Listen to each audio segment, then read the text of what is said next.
Break બાદ આપનું સ્વાગત। વિધાનસભા ગૃહમાં અધ્યક્ષ શંકર ચૌધરીએ ટકોર કરી છે। ધારાસભ્યો અને મંત્રીઓને અધ્યક્ષે ટકોર કરી। પ્રશ્નોત્તરી કાળનો ઉપયોગ વિસ્તારના પ્રશ્ન માટે કરવા ટકોર કરી। ટીકા કે વખાણ રાજ્યપાલના સંબોધન પર ચર્ચા વખતે કરો તેવી ટકોર કરવામાં આવી છે શંકર ચૌધરી દ્વારા। તો પ્રશ્નોત્તરી કાળનો ઉપયોગ એ વિસ્તારના જે પ્રશ્ન હોય તે માટે કરો। અધ્યક્ષે ટકોર કરી છે।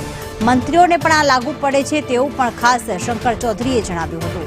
ચર્ચા અને કાપ દરખાસ્ત સમયે તમે કરી શકો છો।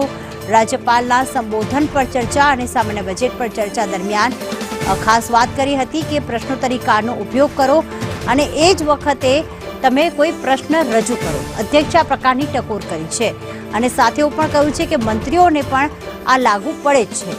ધારાસભ્યો અને મંત્રીઓને વિધાનસભાના અધ્યક્ષ શંકર ચૌધરીએ આ ટકોર કરી છે। ટીકા કે વખાણ રાજ્યપાલના સંબોધન વખતે ન કરો વિધાનસભા ગૃહમાં અધ્યક્ષ શંકર ચૌધરીએ કહ્યું છે।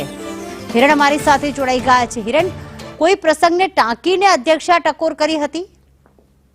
વિધાનસભા ગૃહમાં પ્રશ્નોત્તરી કાળ દરમિયાન જે ધારાસભ્યો છે એક માત્ર ને માત્ર સરકારની શુભેચ્છાઓ આપવા માટે અથવા તો પોતાના વિસ્તારમાં થયેલા કામો બદલ સરકારનો આભાર માને એ પ્રકારના વાર્તા અથવા તો ભાષણ ગૃહમાં કરતા હતા અને એ અટકાવતા અધ્યક્ષે પહેલા જ પ્રશ્નની અંદર કહ્યું હતું કે તમે આ પ્રકારે લાંબી વાર્તા અથવા તો અહીંયા આ પ્રકારે શુભેચ્છાઓ ન આપી શકો।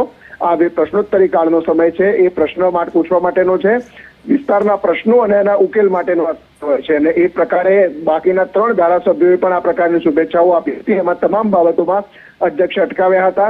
અધ્યક્ષે ફરીથી પોતાની ચેર પરથી કહ્યું હતું કે આ પ્રશ્નોત્તરી કાળ માત્ર ને માત્ર વિસ્તારના પ્રશ્નો અને એના ઉકેલ માટે છે, માત્ર પૂછવા ખાતર પ્રશ્નો અથવા તો માહિતી માટે ન પૂછવું જોઈએ।